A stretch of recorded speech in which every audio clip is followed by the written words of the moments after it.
Kabidhi heshima zao, wapeperusha mabawa mbele zako, wajifunika mtakatifu ni wewe Mungu.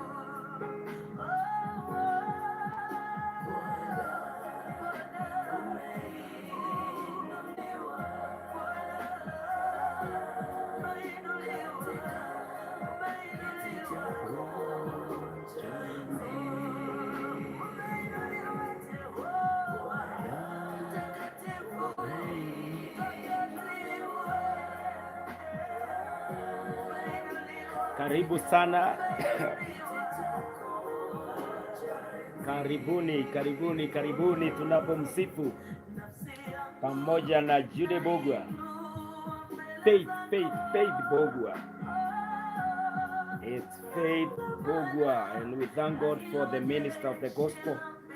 Mungu ambariki. Good morning everybody here on board. Karibu sana Jacinta. We are saying shalom and good morning. Miriam Pato, good morning.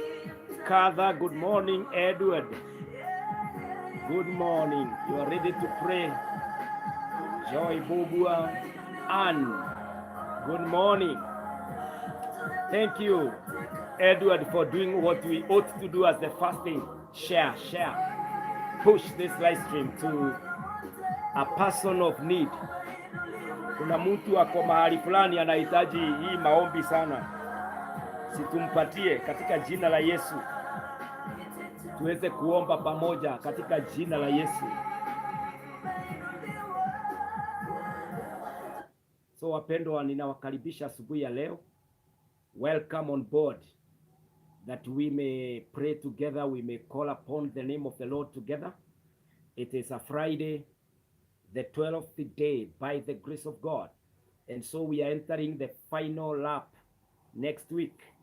It will be the last week of our prayer and fasting, and 21 days just ends up like that.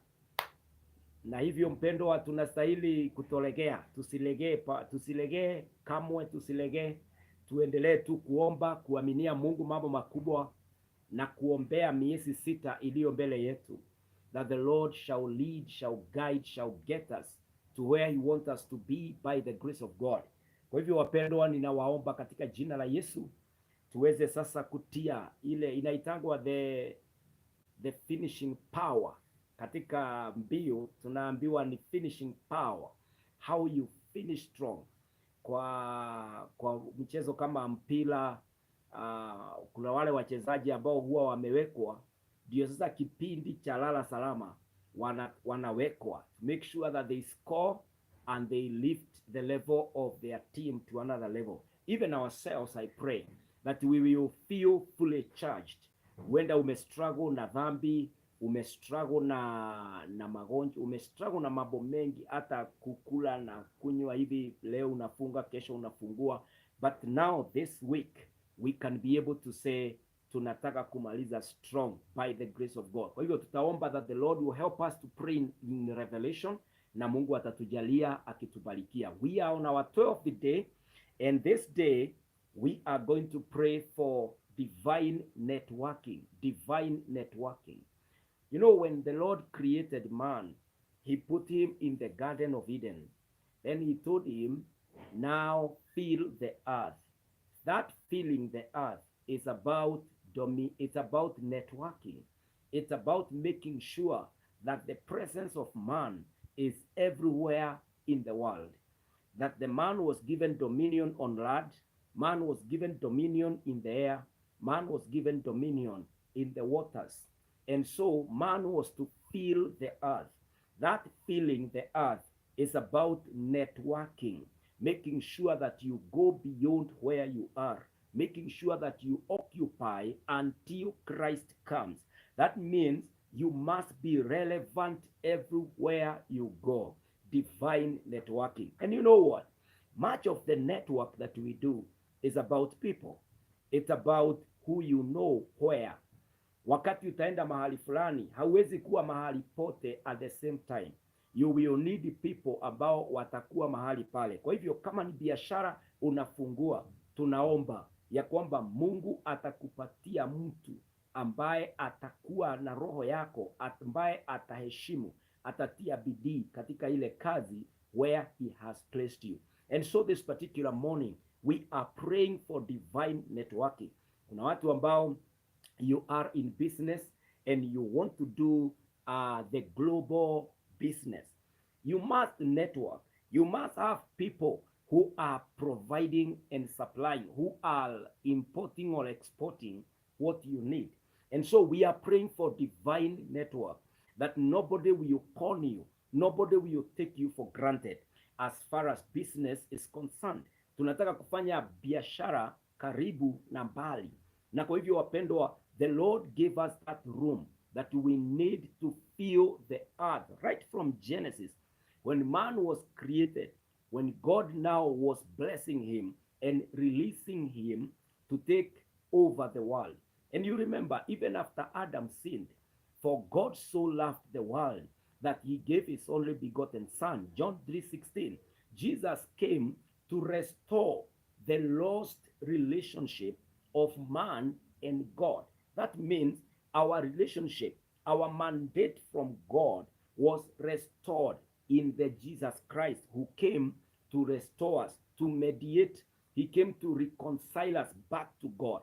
So when Jesus came, we were fully redeemed. We were restored to the capacity of running this world for God, or making everything glorify God. And that part of it, in the package of glorifying God, there is dominion, and there is the feeling of the earth. Feeling, we must feel the earth. We must network everywhere. Na kwa hivyo, when you are doing your business, I would urge you that you have a mentality ambayo ni global, a mentality of making sure ya utaweza kufika mbali na karibu, utaweza kufanya mapenzi ya Bwana katika ile biashara. So usione tu as if it's a local entity, it's a local business ya hapo tu karibu na kwenu, in the neighborhood. Don't also, usijione tu kama in Kenya we have a county governments. Unakuta ya kwamba ni kama biashara yako kama iko Nairobi County, wewe tu unafungua tu branches hapo tu Nairobi County. The Lord's blessing upon man is fill the earth, is go ye network, occupy where your business is favored in across board all the counties. Kama inaweza kufanyika in all the counties, siende. Kwa nini siende? Then cross the border.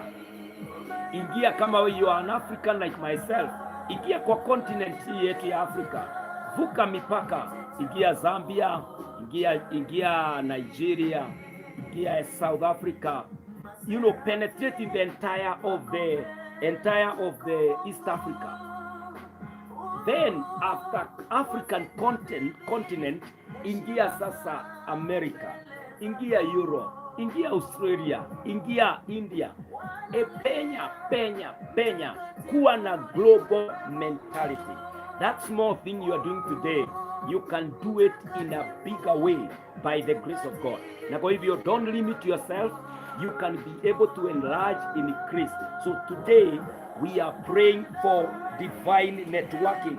Leo tunaomba ya kwamba tutapata divine network. And divine network, my friend, it means that it is God who is establishing you in every relationship. Hallelujah. Honestly, sana, I hope someone is understanding this particular area of prayer that we are doing today by the grace of God. So karibu sana Mamshi, Peggy, Divine Network, hallelujah, Mary Mwaniki, Edward, karibuni nyote. I want us to pray. Then we commence our subject of prayer today. It is one of the major prayer items we are having today. As you pray amongst others, make sure that this one is primary, kwa sababu hii tunaifanya tukiwa pamoja. Father, in the name of Jesus, I thank you this morning. I thank you this Friday. Thank you for giving us another weekend by the grace of God in the new month, in the package of 6 months, oh God. This July, we are blessed that we can spend the second week on the mountain of prayer. My Father, my God, forgive my sins, oh God. Redeemer, I confess that I'm not worthy before you, Lord. May the blood of Jesus, the precious blood that cleanses a sinner, be effective, be active on me. That, Father, my prayer today is not in vain. My presence on the mountain is not in vain. I pray for my brothers. I pray for my sisters. Forgive them, oh God. Every repentant heart on this mountain, this morning, my God, I pray, may the blood of Jesus, Mungu wetu, ituoshe. Hiyo damu ya Yesu itutakaze, na ili tunapoinua mikono yetu mbele zako Baba, na tunapofungua vinywa vyetu kuomba, Mungu, Roho wa Bwana unatuelekeza katika yale maneno ambayo ni mapenzi ya Mungu katika maisha yetu. Mungu Baba, ninaomba asubuhi njema, wewe uliyekalia kiti cha enzi, wewe mwenye uwezo wote, si Bwana utusikie, si Bwana utujibu, si Bwana upokee maombi yetu Bwana. Tunapambana tu Bwana, tuonee huruma Baba yetu wa mbinguni. turehemu katika jina la Yesu. Asubuhi njema, I now commit my brothers and sisters to you. I commit myself to thee on this mountain, O God. Do not turn away your face from us. Let your ears be attentive to our calls, to our cry, in the name of Jehovah God. My Father and my God, I pray this morning, together with my brothers and sisters, oh Lord, may you stretch your righteous right hand upon us, O God, and uphold us this day. Ordain that our prayers are not in vain, regardless of our experiences. Oh God, overlook our sins, oh God, because you are full of mercy.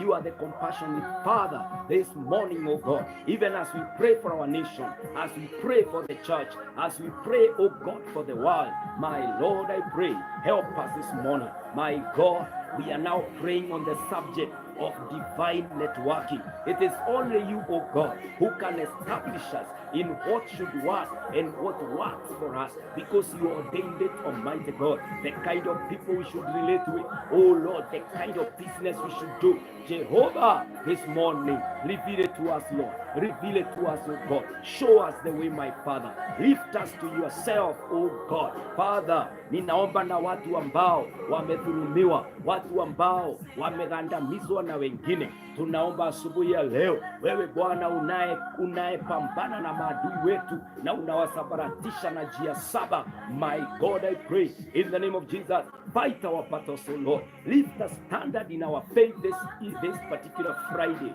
in the name of Jehovah God, and call us more than conquerors. Call us, we are winners in the name of Jesus. My Father and my Redeemer, as I commence this session, I ask you, Lord, lead me, oh God. Bless me, Jehovah. Accept me in your presence in the name of Jehovah God. Lead your people now and hear our prayers as we pray together. Now this day we ordain it and we are ready to pray. Hear us on the mountain in the name of Jesus. Bless us, Almighty. Be with us, Redeemer. May thy kingdom come, God, and thy will be done. I bless you. I worship you. I adore you. I wait on you. And I'm counting on thee, Jehovah God. Bless me this morning. Bless us this morning and walk with us in this session, even receiving our calls and our cries. This is my prayer this morning. In Jesus' name I pray. Amen. Amen. Amen. Amen. Wapendwa, karibuni sana katika jina la Yesu, na ili tukaweze kuomba pamoja na tukaweze kupata ufunuo asubuhi ya leo wa yale maombezi ambayo tunafaa kufanya leo katika jina la Yesu Kristo. I read and I know you have been reading, or it has been read for you, this particular scripture ambayo inaongea kuhusu watu wawili ama watu watatu. Na katika hili neno, the Bible says it is in Ecclesiastes chapter 4 verse 9 through 12. Ecclesiastes chapter 4 verse 9 through 12. The Bible says this, two are better than one, because they have a good reward for their labor. Two are better than one. You cannot work on your own. You cannot do business alone. I cannot preach alone. Even I cannot run a family alone. Life was made to operate in a fellowship, to operate in a team, to operate in a partnership. And so the Bible says in Ecclesiastes chapter 4, verse 9 to 12, two are better than one, because they have a good reward for their labor. When they work, the output of two people is not an output, cannot be equal to one person. Especially if these people are working in oneness. They are having a common agenda. They are giving it all. There is no way that the labor of two will be equal to the labor of one. Then it says, for if they fall, the one will lift up his fellow. But woe to him that is alone when he falls. When one falls, the other partner lifts the other person. Lakini ukiwa peke yako, na uteleze mahali na ukwame, pengine uteleze uvujike mahali, hakuna mtu wa kukuinua. You can even bleed from there and die. You can lose it from there. Lakini maandiko inasema if one falls, then the other one can lift that person. For he has not another to help him up. Ukianguka peke yako, hakuna mtu wa kukuinua. Ukizama hata kwa biashara, and you have been all alone, wewe ni upambane na hali yako. Unakuta ya kwamba kama umefilisika, kama umechotwa, kama pengine hata ni nyumba imeshika moto na your stock ilikuwa pale, hiyo mambo inaishia hapo. But if you are two of you, kuna kusaidiana. Wakati huyu wako chini, huyu mwingine anaweza kumsupport.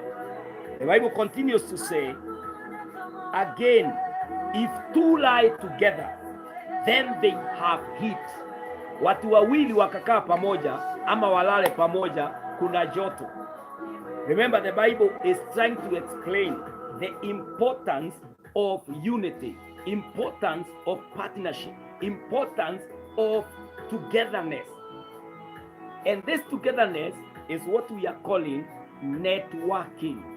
Having a relationship, being in a team, being in partnership is what makes us more fruitful, is what brings us to growth, to more output.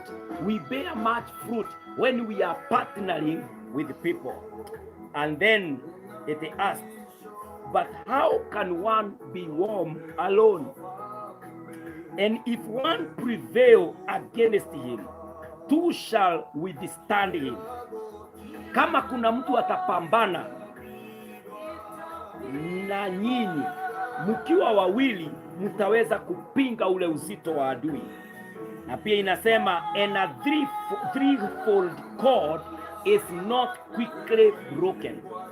Ukachukua kijiti moja, if you take a single stick, breaking that stick is so easy.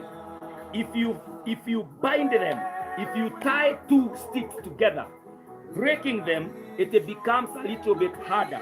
If you add a third stick and you tie them together, breaking the three sticks, it becomes very impossible. My friend, when you network with the right kind of people, you are guaranteed, you are assured that your tomorrow is still there. You are assured that your business haitawaisha. But when you are all alone and by yourself, that nobody stands with you, nobody encourages you, nobody helps you in any way, then you will find that being alone, it is a battle that you keep fighting, na baadaye pengine hata unaweza kushindwa. Na kwa hivyo mpendwa, katika jina la Yesu Kristo, today we are praying that we will get the right kind of people who can partner with us, the right kind of people who will bear our vision, will bear our struggles, people who understand that we are in it, we are trying and giving our best because success must happen. Yani kupata watu kama hao, watu ambao hawakui marafiki wa familia yako kwa sababu ya selfish needs, it is not possible. Wapendwa, watu wengi ambao tuko na wao, they are just colleagues, but they are not friends. They are not people who, if you are not there, can still help your family or can still assist even in transferring what needed to be transferred to whoever is responsible. Wapendwa, we need the divine networking by the grace of God. Mungu ndiye pekee anaweza kutupatia wale watu ambao wakishikana na sisi, wakiungana na sisi, watakuwa wanatembea pamoja na sisi. The Bible tells us about a relationship of a man called Jonathan and David. And the Bible says that they had a serious relationship. And walikuwa watu wanapendana mpaka babake Jonathan. Remember Jonathan alikuwa kijana, he was a son to a sitting king in Israel, alikuwa anaitwa King Saul. na maandiko huwa inatuonyesha ya kwamba in the book of First Samuel inatuonyesha ya kwamba if you look in the First Samuel chapter 18 utakuta ya kwamba David and Jonathan were so great friends ya kwamba Jonathan alikuwa anafunulia rafiki yake David wakati baba yake amepanga maovu. Yani hawakuwa wamezaliwa pamoja, lakini this Jonathan loved David to an extent ya kwamba baba yake akipanga mambo mabaya, yeye angemwambia, anaenda anamwambia, mimi nitakusaidia. If you look in 1 Samuel 18 verse 3, the Bible says, then Jonathan made a covenant with David because he loved him as his own soul. These are friends. These are not brothers. These are friends. Yani wamependana mpaka ule upendo. Ebu angalia verse 4 inasema, and Jonathan stripped himself off the robe. That is 1 Samuel chapter 18. I'm reading verse 3 and 4. Verse 4 says, and Jonathan stripped himself off the robe that was on him and gave to David, and his armor, and even his sword, and his bow, and his belt. Hallelujah. Hallelujah. David was a son of an unknown man called, a village man called Jesse. And Jonathan was the son of the ruling sitting king called Saul. Wakaunganishwa na Mungu. Jonathan loved David the way he was. He would protect him. He would even give him. They entered into an agreement. Na wale ambao wanaelewa hii historia ya hawa vijana wawili, ni historia ambayo iliendelea sana, kwa sababu maandiko inatuambia even King Saul started doubting his son. Akipanga kupigana na David, hakuwa sasa anafunulia Jonathan, kwa sababu alijua upendo wa Jonathan na David si upendo wa hivi, ni upendo wa roho. Tunaambiwa that Jonathan loved David from his soul. In fact, it says in verse 3, because he loved him as his own soul. Yani alimpenda kama moyo wake. Sijui kama tumekutana na marafiki ambao wanatupenda, wanamaanisha maneno yao kama Jonathan. Na ningependa ukienda mtu akikwambia know your friend, unawauliza Jonathan like? Because Jonathan was a man who kept his word to David. Akamwambia, my brother, I will love you, I will protect you, I will empower you. Ndio maana akampatia mpaka robe, akamwambia feel like you are a son to the president. Anampatia ile robe ya kijana wa mfalme. Maandiko inasema na akampatia silaha. He gave him his armor, silaha. Mtu ambaye anajitoa kukupigania, mtu ambaye anaweza simamana na maadui wako. We are praying for divine network. The Lord to network us, to establish us into relationships that are genuine, that are honest, relationships that are not selfish. That the person you relate with, the person you partner with, they are not planning. Unajua kwa biashara unakuta ya kwamba mumepanga mambo, lakini unakuta your partner ndiye anakuumiza. Kwa biashara nyingi watu wamefanya partnership, lakini unakuta one of the partners ndiye anaua yule mwingine, ndiye anamaliza yule mwingine. Ama unakuta kuna business betrayals, ya kwamba unakuta tunafanya biashara moja na wewe, lakini mimi nishakodisha nyumba pale chini, maybe a kilometer or 2 or in another place, and my work is to transfer the customers. Wakija hapa, mimi pengine ninajua bei yetu hapa tumeiweka juu, na hii Sasa kwa ile duka yangu mimi ninaangusha, na hiyo tumeinua hapa, sasa ninatuma customers, and the moment I manage to transfer all the customers, sasa ndio nitakwambia sioni kama tutaendelea, ningependa kufungua yangu. Alafu baada ninafanya hivyo, baada ya kuwa nimebeba wale your customers, people they enter into partnership selfishly. Watu wanakuambia situwekelee hiki, situfanye hivi. Wengine hata wanakuendea chini, pengine hata wanachoma hiyo biashara, wengine wanafanya hivi. Even with insurance companies, unakuta ya kwamba most of the customers are not genuine. Kama nimeishua gari, unaona pengine naweza enda niigogeshe ama ibiwe ndio niweze kulipwa. Na tumeweza if we do not pray, wapendwa, for divine network, utaweza kuumia. Unaingia kwa ile biashara ukiamini that you are serving, you are working with genuine people. Kumbe this genuineness is very dishonest. Hawa ni watu ambao wameingia pale wanataka kukuondoa. My friend, hata wale watu ambao unawaajiri kwa kazi yako, the watchman, the managers, the CEOs, watu ambao unawaleta on board kwa biashara, unahitaji divine network, that the Lord will lead you to the right staff, to the right colleague, to the right person ambaye ako na moyo wako. Even the people we hire to come and work with our children in our houses, we require divine network, ya kwamba utaletewa mtu ambaye atakaa kama wewe kwa ile nyumba. Mpendwa, ninaomba katika jina la Yesu that the Lord will divinely network us. Hawa tumesoma, they were not a family. David and Jonathan were not blood brothers.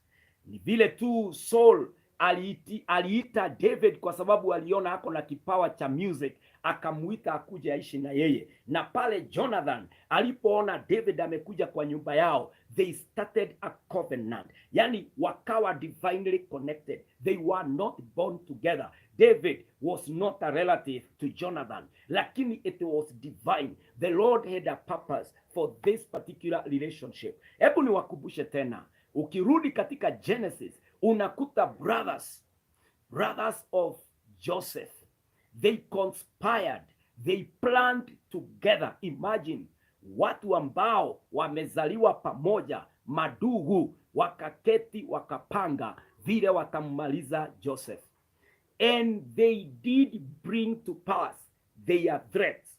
Kwa sababu hawakuwa wanampenda, tunaambiwa ya kwamba walimuuza kama mtumwa. Imagine your own brothers are capable. I know this is not news, kwa sababu tumeona madugu wanaua dugu mwenzake. Tunaona dada wanamaliza mtu mmoja wa jamii kwa sababu ya selfish needs, selfish gain. Unasikia watu walipotea, hatujui walienda wapi. Kumbe they are best friends. They have a clue. They did orchestrate. They planned it. Na yule mtu akapotea na hapatikani. Wapendwa, tunataka kuomba that God shall give us divine network. Mungu ataleta katika koti yetu, Mungu ataleta katika biashara yetu, katika familia zetu, watu ambao ni wale wametumwa na Mungu, watu ambao ni wale ambao wanastahili kuwa katika network yetu. So today I know I'm speaking to a people right now ambao wamesalitiwa na wenzao, watu ambao wamefanyishwa mambo maovu na mabaya na wapenzi wao. Nataka niombe pamoja na wewe, na ninakuuliza pia wewe ujiombee, that the Lord shall bring to you the right person, the kind you shall call my destiny supporter, my destiny helper, my destiny provider. Yani mtu ambaye anachangia katika hatima yako, mtu ambaye anapenda jamii yako genuinely, mtu ambaye anapenda ukifaulu, mtu ambaye anabeba uchungu wako. That description that I'm giving, it can only come from the Lord. Only Jehovah can provide you, can give you the right network, the right partnership, the right fellowship, the right team can only come from God. Hallelujah. Kiangalia katika kitabu cha Jeremiah and chapter, let me give you Jeremiah chapter 17. The Bible says this, wapendwa, in Jeremiah chapter 17. Inasema hivi from verse 5. Inasema hivi that cursed is the man. The Bible says this is what the Lord says. Cursed is the one who trusts in a man, who draws strength from mere flesh, and whose heart turns away from the Lord. That person will be like a bush in the wasteland. They will not see prosperity when it comes. They will dwell in the parched places of the desert, in a salty land where no one lives. Cursed is the man whose trust is in a man. Ndio maana tunaomba kutoka kwa Mungu tuweze kupata divine network, divine partners, watu ambao wametumwa na Mungu, because cursed is the man. Ni wangapi tuko hapa tulidanganywa? The best friends betrayed us. Watu tuliaminia pesa, siku moja akaondoka, hajawahi rudi. Watu ambao tuliamini ya kwamba wao watatusaidia, waliondoka, hawajawahi rudi tena. Mtu hata anaamini bwanake na wanaingia hata kwa biashara, kumbe yule bwana ni shida ilikuwa imefanya aishi na wewe. Anapopata pesa, watu wangapi wako hapa ulichukulia bwanako loan ati muanze biashara, na sasa hiyo kitu hata iliisha na akaenda na akaoa yule ambaye alikuwa rafiki yake. We require divine networking. Watu wangapi wako hapa ndoa zetu ziliangushwa na watu ambao hatukuamini that they can be able to bring down even our union, but they brought us. We are here as victims. Wapendwa, tunaomba leo in the 6 months ahead of us that God shall divinely network us, ya kwamba hatuta regret, ya kwamba I met this man, I met this woman. You will be glad, you will be thankful that you came across that lady, you came across that gentleman, because of the participation and the contribution that they have brought into your area of expertise. And so I pray with us this morning katika jina la Yesu, ya kwamba utapanda kwa mlima na utaweza kumwambia Mungu. In verse 7 of Jeremiah chapter 17, the Bible says in verse 7, but blessed is the one who trusts in the Lord, whose confidence is in him. Kile kinafanya tuombe Mungu atuletee wale ambao wanafaa kuwa katika maisha yetu ni kwa sababu tunamwamini yeye. Ndiye pekee tutaweza kumwamini ya kwamba yule mtu amemleta katika maisha yetu ya biashara, maisha yetu ya familia, maisha yetu ya imani. Tutaweza kuinua jina la Mungu kwa sababu watakuwa watu wametoka kwa Bwana. Inasema in verse 8, when you trust in the Lord, they will be like a tree planted by the water that sends out its roots by the stream. It does not fear when heat comes. Its leaves are always green. It has no worries in a year of drought and never fails to bear fruit. Wapendwa, si Mungu atusaidie that as we trust him, we are believing in him to bring to us the right relationships, the right partnerships, the right destiny helpers. Watu ambao tutakuja tufungue roho, tumwambie, by the way, I am struggling with 1 to 3. I am struggling with 1 to 4. Unaeleza mtu na huyo mtu akipata ujumbe wako anakusaidia, lakini haendi kukumaliza, akienda kuambia wengine juice stories. Si munamuonanga, do you have some time for coffee my friend? Ninataka niko na maneno. Unakuta hao watu wakikunywa hiyo coffee ni maneno yako, ni vile ulimwambia, ule uchungu wako uko nao, yale majanga unapitia, ndio sasa wanaenda kuongea. We need friends who are confident, watu ambao watasimama na wewe, watakuamini na hata kukuombea ama kukutia nguvu. Watasimama na wewe katika mwanya, watasimama kwa ule mwanya katika jina la Yesu. Those kind of people, they can only come from God. If real brothers, like the brothers to Joseph, can really betray and even sell their own brother and forget about it. Do you know how long they stayed with a secret, having deceived their father that the son Joseph was eaten by wild animals, and he died, and even his corpse was not found. 13 good years. Imagine, mwaka wa kwanza 365 days, mwaka wa pili 365 days, mpaka leap year bado 366 days. Wakaenda hivyo miaka 10, ni kama siku 3,650. Yani hawa watu hawajawahi sema ya kwamba dadi, kijana wako ni sisi tulimuuza Misri, hakukufa, hakuliwa na wanyama. I can tell you, there are people today carrying secrets. Kuna watu leo wanajua jinsi yako ya kufaulu, lakini wanaizima. Kuna watu wanaelewa kitu ambacho tunatafuta leo. Tunatafuta mambo fulani, na wao wanaelewa hizo documents ziko wapi. Wanaelewa hao watu, huyo mtoto alienda wapi, huyo bwana alienda wapi. Wanajua, but they can be able to keep and hide that secret. My friend, it is only God sent partners. Hallelujah. God sent relationships. God sent, hallelujah. Only in God can we have these things. Wapendwa, did you know why we are going to pray for this? Ni kwa sababu kuna mambo ambayo ningependa upate huu ufunuo sahihi, ya kwamba katikati ya vile viumbe viliumbwa na Mungu, na ni danganyifu sana, the most deceitful being under the sun is not the devil. The devil is the father of all lies. Lakini scripture inatuonyeshanga pia kuna kitu ambacho kinadanganya zaidi, ni kama kinadanganya kushida shetani mwenyewe. Amongst the things that God created, na hiyo kitu iko ndani yako, iko ndani yangu, iko ndani ya wanadamu. The Bible says in the same scripture in Jeremiah chapter 17 and verse 9, the Bible says, the heart is deceitful above all things. The heart is deceitful above all things and beyond cure. Who can understand it? My friend, roho ya mwanadamu ni danganyifu. Mtu anaweza hata hapa mbele yako akijua anadanganya.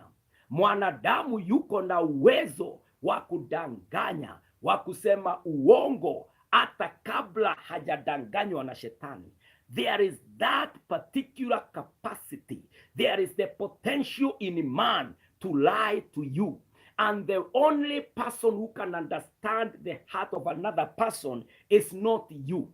Wewe huwezi elewa roho ya mtu. Najua wakati mwingine tunakana kwa sababu ya mwingine. Unasema no, my sister can do that. I have been with my sister this long. My brother can't do that. I have been with him. My husband can't. My wife can't. My pastor can't. My partner.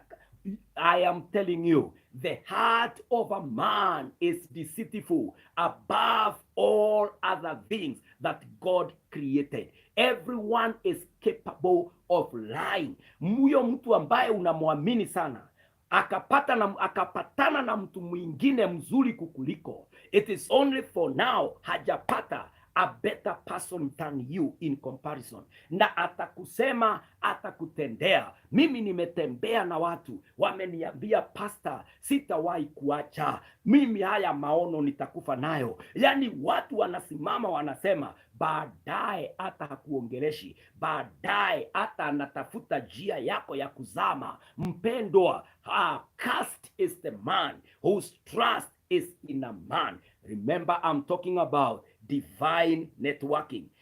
Hauwezi kuishi peke yako under the sun. Lazima kile unahitaji kiko na mtu mwingine, na hauwezi kuishi peke yako. No man is an island, walisema. Na kwa hivyo ili upate yule mtu ambaye amebeba roho yako, amebeba maono yako, mtu ambaye atakutia nguvu, lakini hata kukata mizizi, hataenda mbele ili akuzimie na afunge ule mlango, you require God who knows. You see, the Bible have asked in verse 9, the heart is deceitful above all things and beyond cure. Who can understand it? who can understand this heart? Hiyo roho mwanadamu hawezi. And so verse 10 says, I the Lord search the heart and examine the mind. I the Lord search the heart and examine the Lord to reward each person according to their conduct, according to what is their deeds, according to what their deeds deserve. Wapendwa, it is only the Lord who can search the heart of a man, the heart of a woman. It is only the Lord who will search the heart of our partners. It is the Lord who will search the heart of anyone coming into our space. Hallelujah. Wapendwa, I know you are there, you are hurting. You know yourself better. Unaelewa ni akina nani walikuleta chini. I am leading you to a moment of prayer. Ya kwamba the Lord this time round hautakaa na watu ambao sio marafiki wako. Hautakaa na watu ambao hawasupport maono ulio nayo. Hautakaa na watu ambao ni wanafiki. Leo tunaenda kuwa flash on the mountain of prayer. Tunaenda kumwambia Lord, now filter any person who is foreign in my career, any foreign person in my vision, any foreign person in my marriage, any foreign person in my calling. Yani unasimama kwa mlima, unamwambia Mungu, naomba unipe mahusiano ambayo ni mahusiano ya baraka imetoka kwako. Mungu afunge milango, Mungu awapige na upofu wale wanakutafuta ili wakudanganye. I am praying that the Lord will give you a network. Unajua katika kitabu cha Joshua kuna watu walikuja wakadanganya Joshua, wakamwambia sisi tumetoka mbali, na Joshua alikuwa ameambiwa na Mungu usiingie katika maagano, don't enter into a covenant with the people of this land. Lakini wale watu walikuja wakamwambia tumetoka mbali, hatujatoka karibu, na baadaye Joshua akaapa na akaishi na wale maadui. Naomba katika jina la Yesu, hakuna watu watakuingilia na wamanage kukudanganya that they belong to you, that they have bought your vision, that they are there to support your business. Ya kwamba si watu mtaanza kampuni pamoja alafu baadaye wao ndio wanaenda wanadirejesta ile company ama wana split na kuombea. Utapata marafiki ambao wanamaanisha vyema, ambao wanamaanisha support, ambao ni watu ambao roho zao hazina udanganyifu. And the way to do that is the way to pray that every friend in your list of friends amepitia katika magoti yako. Unaomba Mungu, I bring my partner here, na ninaomba Baba, kama huyu ni the right partner ambaye nastahili kuwekeza na yeye, now my God, I pray, oh, show me the right person to engage in this investment, the right person to share with this particular information. You know, some informations are very classified.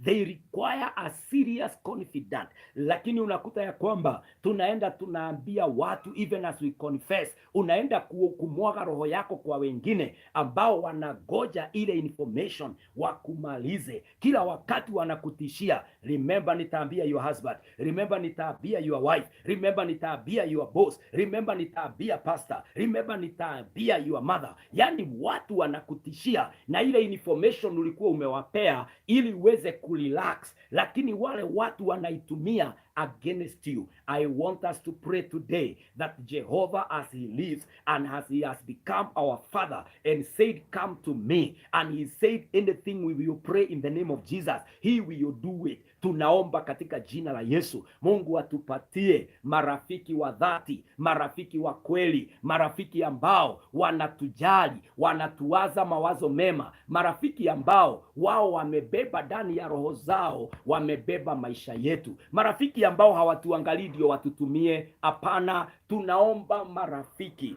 a network of friends, a network of business partners, a network that is broad in the name of Jesus. Wapendwa, do you know what you do today? Pengine unauza nguo.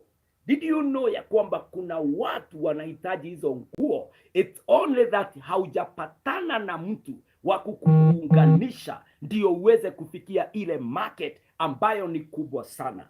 Mpendwa, do you know kuna kitu unafanya hapa Kenya na kinahitajika somewhere in Mexico, kinahitajika somewhere in Memphis, pengine kinahitajika somewhere in London.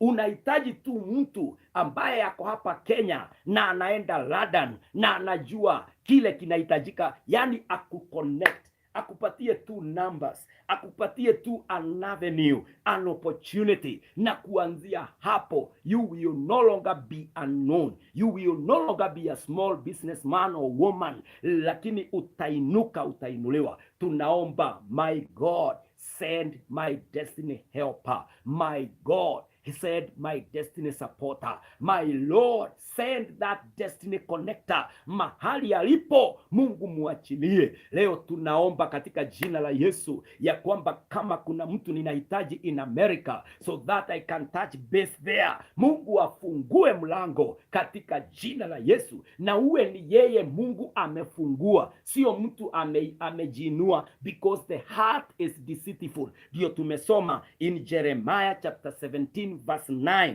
the heart is deceitful above all things. Kwa hivyo hatutaki tu kupiga simu ama kutembea na kufanya mikutano ama kusema nilikuwa nimeenda kutafuta urafiki ama partners. Tunataka tuelekezwe na Mungu, atupatie the right partners ambao watatusaidia kwa huduma, watatusaidia katika familia, watatusaidia kwa biashara, watatusaidia katika uongozi. You know, even when you are a leader and you have the wrong advisors, you have the wrong think tank, you have the people who don't have the vision what you have in your heart, they can corrupt the whole vision and bring the whole thing down. Ninaomba katika jina la Yesu that God shall give us the right partners, the right divine network. Mungu atatu establish. Ndio maana when we are going to the mountain, we are praying for divine networking. Tunamuuliza Mungu, tupatie Bwana kiwango ambacho ni kiwango cha mahusiano yale ni wewe pekee umeanzisha katika jina la Yesu. I know this morning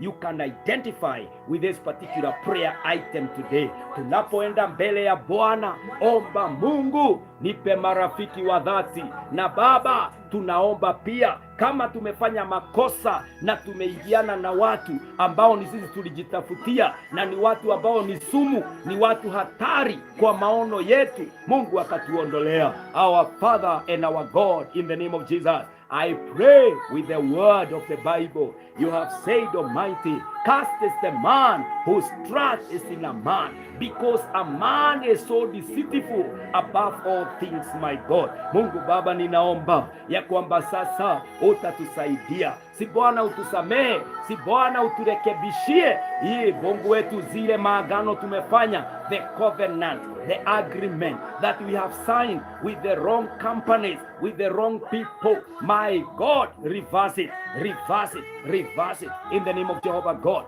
I pray, oh God, the word have told us, blessed is the man whose trust is in God. Mungu wangu, ninaomba, send to us the right people that you are going to use as our destiny helpers, Almighty. Mungu wetu, saidia wapendwa wengine biashara zao zinaanguka because they have the wrong people. My God, Mungu siwasaidie. Wengine ni kwa doa zinaanguka because they have entertained the wrong people. My God, help those marriages. Mungu wetu, wengine wanaanguka katika imani because their company is wrong. My Father, I pray in the name of Jehovah God, give us the right partners. Almighty Lord, send the people that carry our vision, the people that are sent. They are God sent. They are ordained for us. My God and my Father, even in our country, we pray that this country will have destiny helpers. We will have men and women who mean well for this nation. Mungu, ninaomba wewe ushie milele. Mungu usikiae maombi, asubuhi jema tusaidie. Asubuhi jema, if you don't help us, my God, we shall flop in the 6-month package. Lakini Bwana, tunaomba we shall achieve what you intended for us even in this 6 months of year 2024. Oh God, Forgive us. Forgive our past. Delete our mistakes, oh God. Na Mungu wetu sasa utuonyeshe njia. Filter our friendships, oh God. Filter our partnerships, Almighty. Filter our relationships in the name of Jehovah God, and give us the right network that is divine, ordained by God. Mungu ninaomba hata katika huduma, give me the right people, the divine helpers, the divine network of destiny helpers, of sons and daughters of the kingdom. My God, naombea wapendwa wengine wanapitishiwa hali ngumu na ndugu zao na dada zao. Mungu, mtu ameleta dada yake kwa kazi, lakini yule dada ni sumu. Mtu ameleta ndugu yake kwa kazi yake, lakini yule ndugu anageuka. Naomba sasa, put things right for us, that we shall prosper, we shall advance and network and conquer the earth as you gave us the dominion in the name of Jehovah God. Mungu Baba, ninaomba tupe ufunuo na utuelekeze. Order our feet, order our steps, establish our path and get us, oh God, to a successful conclusion in the mandate, in the path that you have given to us, oh God. Mungu Baba, ninaombea wapendwa leo tunapoomba, leo tunapofunga siku ya 12, my God and my Father, our lives will not be the same again. Ni asante Baba, kwa maana unamsaidia dadangu, unamsaidia ndugu yangu, unaelekeza wapendwa hawa, na Mungu wetu wananawili sasa kwa biashara, wananawili katika huduma, wananawili katika familia, wananawili katika maisha na mito yao, katika jina la Yesu Kristo. If there is anybody meant for me in America, hear you the voice of God. Network quickly with me by the grace of God. If there is anyone somewhere in Europe, Mungu naomba ombi hili hata kwa kila mmoja wetu aliye hapa. They are destiny helpers. My God, network them with them in the name of the Lord. Divine network is our portion, is our prayer in the name of Jesus. Mungu Baba, tusaidie katika mlima huu, tusaidie na wasaidizi ambao wametoka kwako katika jina la Yesu. Oh Lord, also encourage us on the mountain.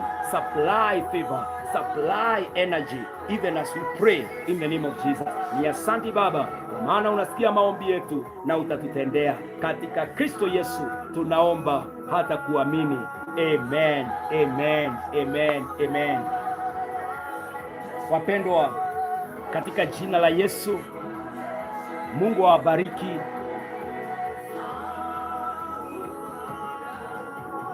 Na Mungu wetu atuneemeshe katika jina la Yesu. Naomba ya kwamba utaweza kupata mtu ambaye ni genuine katika maisha yako, mtu ambaye atakutia nguvu, na mtu ambaye atabebana na wewe katika maono, katika mwito ambao Mungu amekuita. Watu ambao watakupenda for who you are. People who can do anything. Your success is their success. They are looking forward. They are believing God even for you. Mtu ambaye hata katika mlima huu anakuombea hakika. Mtu ambaye anaweza jitoa ili wewe ukafaulu kwa sababu anakupenda. I pray for such a network. I pray for such availability of people who mean well to you. Na wapendwa, pia ningependa kusema hivi nikimalizia. There are certain decisions that you may have made or you are about to make, but it is the wrong person who came and misled you. Ningependa pia uombe ukiwa kwa mlima, that even as you undertake that particular decision, utaweza kuwa informed enough. Kwa sababu kuna mtu pengine uliamini, lakini the information amekupea is the wrong information. So reconsider the decision you are about to make. What is the evidence, the amount of evidence that you can prove ya kwamba ni kweli it can't work, ni kweli it was not meant to be, so that it will not be. Si mnakumbuka the story of the old prophet? He told the prophet of God that God had spoken to him. Kumbe hakuwa ameongeleshwa na Mungu, na huyo prophet akampotosha, na huyo prophet akauliwa, because they are evil people. Reconsider, especially with the most sensitive areas of your life. An area about your health, an area about your family, an area about your job, about your faith.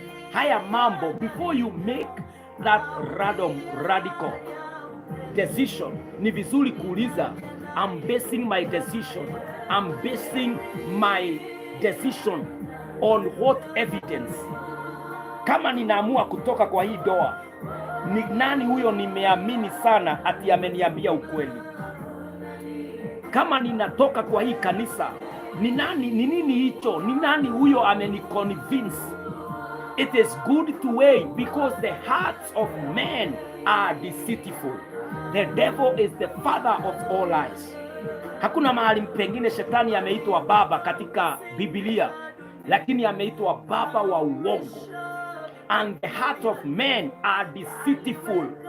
Na kwa hivyo, as you are making that decision, as you are making that very powerful, strong decision in your life, consider and reconsider, so that you have the right evidence to make that move, ili uweze kuongozwa na Mungu, na ili usitoke, shetani asifaulu katika kukupotosha kutoka kwa hapa, anakuelekeza pale na anajua unaenda kuisha, katika jina la Yesu. Mungu awabariki sana. It is usually I'm passionate when I talk about divine networking, because it's about destiny, and you must get the right destiny helpers for us to realize the whole program, the whole system, the whole will of God for our lives, in the name of Jesus. Si Mungu awabariki sana wapendwa. For those of us who are joining us for the first time, we are doing a fast of 21 days.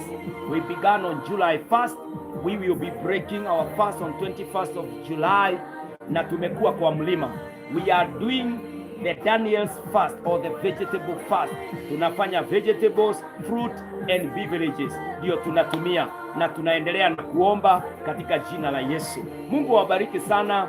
Unaweza kuni-inbox kwa ile namba ambayo Mr. Edward Jeru ameweka pale. You can contact me through that number, na iko kwa my Facebook page, iko pale nimeipin. Unaweza kutuma your prayer items maybe, or you can talk to me, na Mungu atakubariki na neema itakutosha.